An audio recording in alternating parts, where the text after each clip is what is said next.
Vamos a continuar en la página 171. Emilia y yo hicimos nuestra relación oficial cuando me presentó a sus papás y a varios miembros de su familia. Nunca había hecho algo por el estilo, pero con ella era diferente. Cuando les conté a mis papás, mi mamá se alegró porque Emilia era una niña decente. Caso contrario al de Valeria, quien, aunque era de una buena familia, o sea, de familia bien, no transmitía buena vibra y venía acompañada de una terrible reputación. A mi papá no le fue indiferente la situación y me dijo que se sentía que ahora sí me estaba mezclando con las personas adecuadas y que eso lo alegraba sobremanera. Por desgracia, ambos desconocían el precio que estaba pagando por llegar a este punto. Por un lado, perder a Sammy había sido muy doloroso. No era fácil tener que elegir entre los dos. Por otro lado, me estaba enamorando de Emilia y enamorarse de una persona puede significar muchos cambios en tu vida. Ya no piensas solo en ti, sino que le añades otro factor diferencial a la ecuación, lo cual sube el nivel de complejidad de cualquier inconveniente, pero también incrementa las alegrías y los momentos de placer. Lo que no eres capaz de calcular o predecir es lo mucho que puedes sumergirte en un mundo del cual parece que no puedes retornar de forma tan fácil. Otro de los problemas con todo lo ocurrido era que había perdido la perspectiva con la investigación que estábamos haciendo sobre Lau. Mientras cuadraba unas cosas del colegio, encontré la carpeta que me había entregado Sammy y que no había abierto todavía. Me dio curiosidad y comencé a revisarla. Lentamente me fui adentrando en las páginas y en cada aspecto de estas. Había información médica, había información psicológica detallada tanto de Rafa como de Lau. No sabía cómo se había dado maña Sammy para conseguir esos datos que se podían considerar como clasificados. Cada palabra, cada oración, cada párrafo, cada hoja esclarecían de alguna manera todo lo que había acontecido con ellos. La verdad, y solo la verdad, era algo que tanto mi hermana como Rafa se habían llevado a la tumba, y el resto de nosotros solo podía tratar de interpretar de la mejor manera lo que estaba a nuestro alcance. Tardé horas en revisar y clasificar la información. Necesitaba buscar algunos links que me llevarían a más datos relevadores sobre toda la complejidad del asunto, ingresar a cada espacio y revisar cada frase. No me apresuré. Leí con detenimiento, subrayé, resalté, hice anotaciones y comparé los nuevos datos con los que habíamos conseguido antes. La madrugada me tomó por sorpresa mientras mis papás se quejaban del supuesto cúmulo de tareas que los profesores estaban asignándome, pues pensaban que mi trasnocho tenía que ver con eso. No obstante, se sentían un poco más tranquilos porque mi tiempo estaba invertido en cosas diferentes a lo que tiempo atrás me atormentaba. A la mañana siguiente en el colegio traté de hablar con Sammy para que me contara de dónde había sacado la información, pero fue imposible porque no había ido y tampoco me contestaba el celular. Mi mente daba vueltas porque necesitaba corroborar los datos de la carpeta.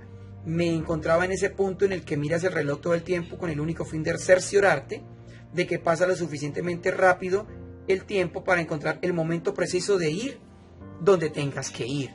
Pero es un error porque de alguna manera el reloj va más lento y asimismo va más lenta la realidad. Recuerdo que llegó la hora del almuerzo y llamé a Emilia y quedamos en encontrarnos en el centro comercial para mostrarle lo que había en la carpeta. Me bajé de la ruta, timbré un par de veces, mi mamá me abrió la puerta y la saludé como si fuera una extraña cualquiera. Luego subí a mi cuarto, tomé los documentos y salí con destino a mi cita. Le marqué muchas veces a Sammy para que nos alcanzara allá y pudiéramos hablar de todo, pero la respuesta nunca llegó. Vi a Emilia esperándome en el café con su pelo ensortijado, con un libro en la mano y una sonrisa dibujada en el rostro. Cada vez que nos encontrábamos, ella hacía bobadas con la cara. Sacaba la lengua, me mandaba besos o hacía miradas extrañas. En un tiempo diferente eso me hubiese parecido ridículo, pero en esos instantes llenaba mi vida de sonrisas y me encantaba la naturalidad con la que se comportaba conmigo. No podía parar de besarla, de abrazarla, sentir sus manos, su piel y mucho menos de escuchar su voz. Bueno, no me citaste aquí solo para que volviéramos, de modo que dime qué encontramos. ¿Qué encontraste? Habló tratando de ponerse seria. Me di cuenta de que estoy enamorado de ti. Sí, en serio, estoy enamorado de ti. Pero lo que quería mostrarte era esto. Le dije al tiempo que le entregaba la carpeta. Se quedó callada mirándome, su rostro se iluminó, sus ojos brillaron y mi corazón se aceleró por lo que le acababa de decir. Jamás había dicho algo tan sincero en mi vida, o por lo menos no a una persona fuera de mi familia. Ella siguió mirándome como tratando de ver más allá de mi figura, intentando entender la magnitud y veracidad de mis palabras. Después acercó su rostro despacio y sus labios se estallaron con los míos. Yo también estoy enamorada de ti, me dijo, al oído después de besarme. La abracé como aferrándome a ella y sentí que de alguna forma nuestras almas también se abrazaban. Si la felicidad tiene rostro, creo que ese es el rostro de Emilia. Por un momento olvidamos todo, los problemas, las angustias, la tristeza. Ninguna droga te puede hacer experimentar esa sensación. Ninguna tiene el poder de llevarte hasta ese punto. Después de un rato nos cubrió un silencio un poco incómodo, que se quedó como nuestro acompañante temporal. Ninguno de los dos sabía si los testigos de esa escena romántica y tonta podrían sentirse inspirados o si éramos objetos de burla. Me dio un poco de vergüenza. Sentí que a Emilia también le dio vergüenza. Estábamos ahí en medio del café abrazándonos como bobos, por lo que me aclaré la garganta y retomé el tema de la carpeta. Emilia abrió la carpeta y comenzó a leer los puntos que yo había subrayado y resaltado. Sus ojos se agrandaron como platos, evidenciando la sorpresa. Abrió la boca sin poder decir nada. Ambos estábamos estupefactos con la información allí consignada. No entiendo cómo hizo Sammy para conseguir todo esto. ¿Te das cuenta de lo que significa lo que dice aquí? Se establece un parámetro médico para Rafa. Eso es algo muy delicado. Dice así: paciente masculino de 15 años ingresado a urgencias con evidentes signos de alteración y ansiedad. El individuo se sentó en la cama de sus padres a altas horas de la noche. En su mano tenía un cuchillo de cocina. Su madre se despertó alterada. Entre ambos lo sometieron a la fuerza, ya que presentó resistencia. Rafael Andrés Guzmán Pretel adujo que unas voces en su cabeza le ordenaron atacar con las almas que tenían poseídos a sus padres. Después de realizar diferentes pruebas y dejar al paciente sedado y en observación, se determina que es posible que el paciente haya desarrollado una esquizofrenia paranoide, de la cual no hay registro alguno de una etapa prepsicótica. No obstante, sí se observan síntomas avanzados de predominio de ideas delirantes y alucinaciones, manifestación de ideas delirantes, persecución, influencias extrañas, trastornos de la percepción. Eso decía el dictamen médico. ¿Qué estás pensando?, inquirié con rapidez. Puede ser que tu hermana no se haya suicidado. Mira, aquí hay un informe con fecha de un mes antes de que todo ocurriera. Al parecer, Emilia había llegado a la misma conclusión que yo. La sola idea de pensar que Lau no se hubiera quitado la vida me hacía sentir cierto alivio. No obstante, no sabía si realmente quería conocer la verdad.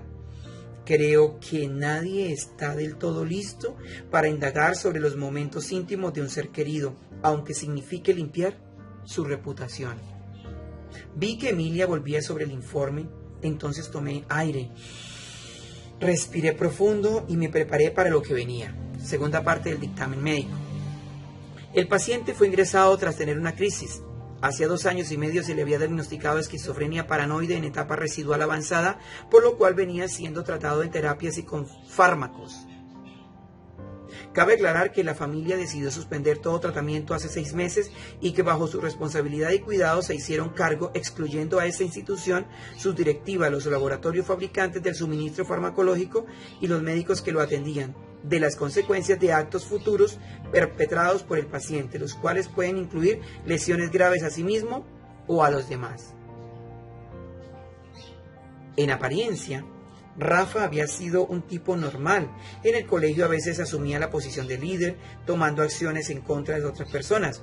Unas veces estaba de mal genio sin explicación alguna y otras veces nos decía que creía que iba a pasar cosas malas. Todos pensábamos que era solo por molestarnos. Había sido el mejor amigo de mi hermana por un buen tiempo. No sé en qué momento se podían haber involucrado el uno con el otro. Algo que me vio obligado a considerar que cuando supe que los habían encontrado en un motel, pero ahora este informe nos enfrentaba a una situación que no habíamos contemplado antes. La sangre se me congeló. Ya había leído este texto varias veces, pero el escucharlo de la boca de otra persona le daba otro tinte al asunto, una profundidad y un enfoque diferente. Me asusté mucho porque todo lo que estaba consignado allí era fiel a la realidad que vivimos con Rafa en el colegio. Se había vuelto retraído, callado e incluso solitario, como decía el informe. Todos llegamos a pensar que quizá estaba consumiendo drogas en exceso, o que sus problemas con la migraña se había agravado, pero nunca sospechamos lo que en verdad sucedía. Los links que están más adelante llevan a Wattpad. Rafa estaba escribiendo un libro y según lo que veo en la sinopsis, parece que tiene mucho que ver con su vida. ¿Vamos a mi casa y comenzamos a leerlo? Pensé que era un dato sin importancia, pero me hiciste dar cuenta de muchas cosas. Le dije a Emilia mientras tomaba su mano. Mejor otro día. La vi un poco incómoda mientras cerraba la carpeta y la movía hacia mí.